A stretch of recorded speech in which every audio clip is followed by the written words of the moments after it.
Well, I've decided on a bit of a project for this winter here on my model railroad.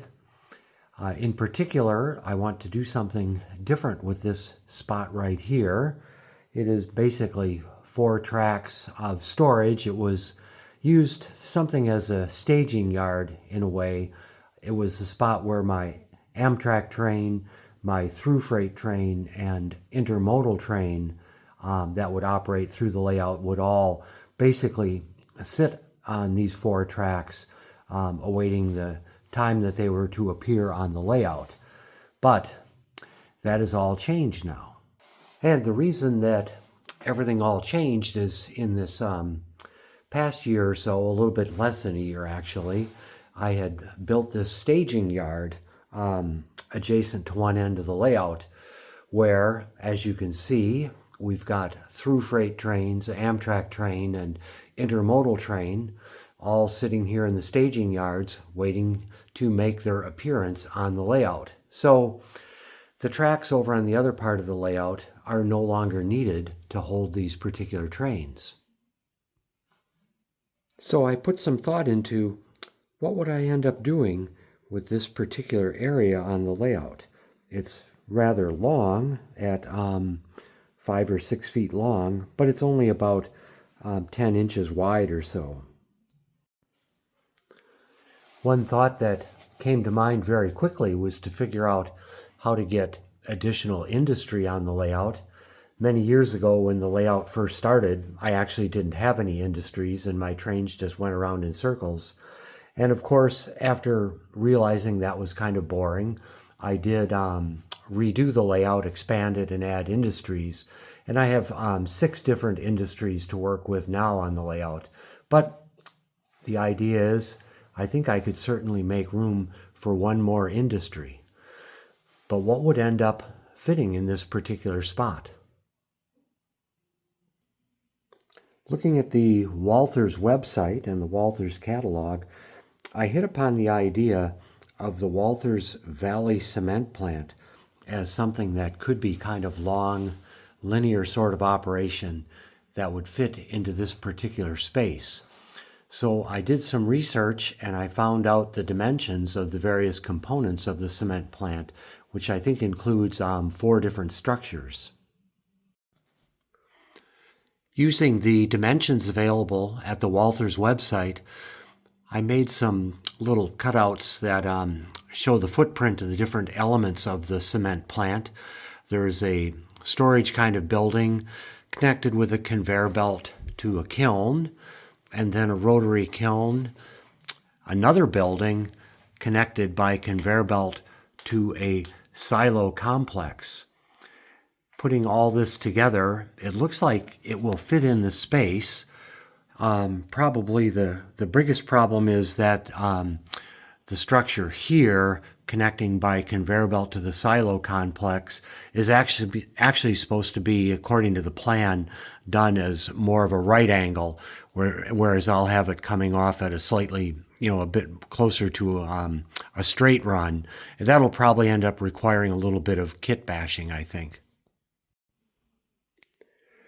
Well, for Christmas, I did receive a gift of some cash, and what better use for some Christmas cash than to go out to Engine House Services Model Railroad Shop and grab a kit for a structure on your model railroad. And there it is, the Vslley Cement Plant. And there you can see their picture of what it will look like. And there again, you'll notice that one structure is connected by right angle with a conveyor belt to the silos.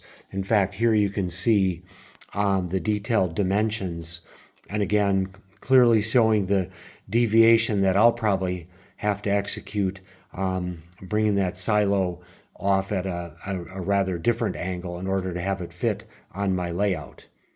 So having acquired the kit, it's time to go ahead and do some assembly now. Well, some time has gone by after opening up the box of the kit. I did put the walls of the principal structures together, holding them together with masking tape initially, and position them on the layout roughly speaking, just to see how it all worked. And I thought, well, it's in a way, it's a little crowded side to side, but I do like the particular kit. It has 4 different structures, as you can see, connected by the rotary kiln and a couple of different conveyor systems. I did shoot some video of the lash up of the structures, but I ended up accidentally deleting it, so I don't have it to add in here. But now you can see at this point the buildings have been assembled, glued together with some paint applied. Generally the roofs of the buildings are not glued down just yet because I may elect to add some lighting, so I didn't want to finish them completely.